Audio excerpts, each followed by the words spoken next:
परिचय। ये जंगल के बीच में है। शोधकर्ता भूमि पर पड़ी हुई सूखी पत्तियों में से एक पौधे की जांच कर रहे हैं।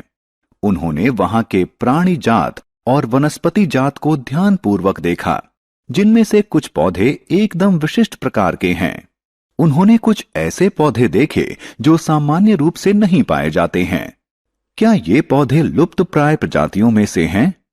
आइए इस पाठ में हम किसी विशिष्ट क्षेत्र के पौधों और जंतुओं के बारे में जानें।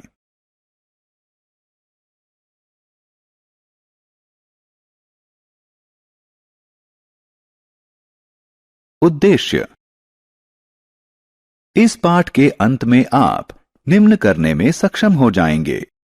किसी क्षेत्र में पाए जाने वाले प्राणी जात एवं वनस्पति जात का वर्णन करना, स्थानीय एवं संकटापन्न प्रजातियों को परिभाषित करना, अभिगमन परिवेश की व्याख्या करना, निर्वनीकरण की समस्या के समाधान का पुनरावलोकन करना।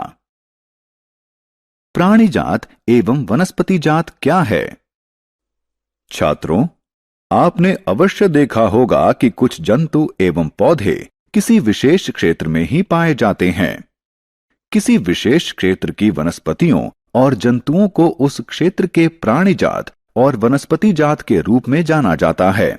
उदाहरण के लिए पचमढ़ी जैव मंडल संरक्षित क्षेत्र के साल, सागौन, सिल्वर फर्न इत्यादि वनस्पति जात हैं और चिंकारा, नीलगाय, तेंदुआ इत्यादि प्राणी जात हैं।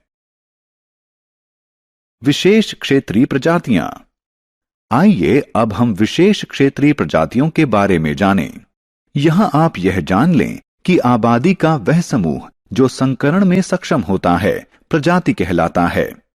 एक ही प्रजाति के सदस्यों में समान लक्षण होते हैं। मैं आपसे एक आसान प्रश्न पूछता हूं। क्या आपने सेब का पेड़ दक्षिण भारत में देखा है? नहीं ना। सेब के पेड़ सामान्य रूप से उत्तर भारत में पाए जाते हैं। इस तरह केवल किसी विशेष क्षेत्र में पाए जाने वाले पौधे एवं जंतु विशेष क्षेत्रीय प्रजातियां कहलाते हैं। वे कहीं और नहीं पाए जाते हैं। विशेष प्रकार के जंतु या पौधे किसी विशेष क्षेत्र, राज्य या देश के लिए विशेष क्षेत्रीय हो सकते हैं। विशेष क्षेत्रीय प्रजातियों के उदाहरण।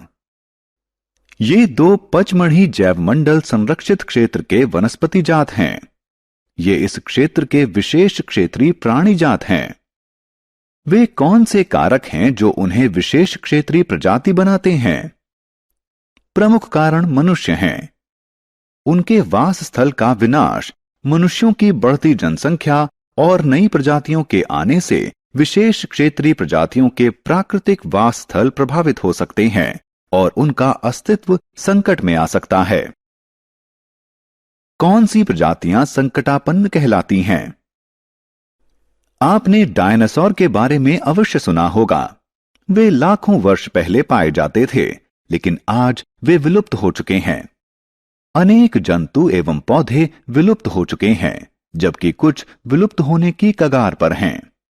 वे प्रजातियां जिनकी संख्या विलुप्त होने के स्तर तक कम हो जाए संकटापन्न प्रजातियां कहलाती हैं। कुछ जंतुओं के प्राकृतिक वासस्थल में उत्पन्न बाधाओं के कारण उनकी उत्तरजीविता कठिन हो गई है। आप यह जानने के लिए उत्सुक होंगे कि क्या संकटापन्न प्रजातियों का कोई रिकॉर्ड रखा गया है? ठीक है, रेड डाटा पुस्तक वह स्रोत पुस्तक है जिसमें समस्त संकटापन्न जंतुओं एवं पौधों का रिकॉर्ड रखा जाता है। प्रवास क्या है? आइए बच्चों, हम प्रवास शब्द का अर्थ जानें। प्रत्येक वर्ष कुछ प्रजातियों का किसी विशेष उद्देश्य जैसे प्रजनन या जलवायु की स्थितियों से बचने के लिए अपने वास स्थल से कुछ निश्चित समयावधि के लिए किसी अन्य स्थान पर जाना उनका प्रवास कहलाता है। निर्वनीकरण की समस्या का समाधान। हम वनों से अनेक चीजें प्राप्त करते हैं। गोंद, राल, जूट और कागज महत्वपूर्ण उत्पाद हैं जो वन से प्राप्त कच्चे माल से बनाए जाते हैं। क्या आप कागज के विकल्प की उपलब्धता के बारे में विचार कर सकते हैं? क्या होगा यदि हमारे लकड़ी ना होती? ठीक है, इन सभी प्रश्नों का सरल उत्तर कागज का पुनः चक्रण है। कागज को 5 से 7 बार पुनः चक्रित किया जा सकता है। कागज के पुनः चक्रण से न सिर्फ वृक्षों को बचाया जा सकता है, बल्कि ऊर्जा व जल भी बचाया जा सकता है। इसलिए हमें कागज बचाना चाहिए, इसका पुनः इस्तेमाल करना चाहिए और इसका पुनः चक्रण करना चाहिए। तुमने बहुत अच्छी बात कही, लेकिन कागज का पुनः चक्रण केवल निर्वनीकरण को नियंत्रित करने का अस्थायी उपाय है। क्या तुम निर्वनीकरण की समस्या का कोई स्थायी समाधान बता सकते हो?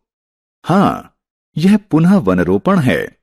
नष्ट हुए वनों के स्थान पर नए वृक्ष लगाना पुनः वनरोपण कहलाता है। सारांश। आइए हमने जो कुछ सीखा है उसे संक्षेप में दोहराएं। किसी विशेष क्षेत्र में पाए जाने वाले पौधे एवं जंतु प्राणी जात एवं वनस्पति जात कहलाते हैं। जिन प्रजातियों के विलुप्त होने का खतरा है उन्हें संकटापन्न प्रजातियां कहा जाता है। प्रत्येक वर्ष कुछ प्रजातियों का अपने वास स्थल से कुछ निश्चित समयावधि के लिए किसी अन्य स्थान पर जाना उनका प्रवास कहलाता है। निर्वनीकरण की समस्या का समाधान कागज का पुनः चक्रण एवं पुनः वनरोपण है।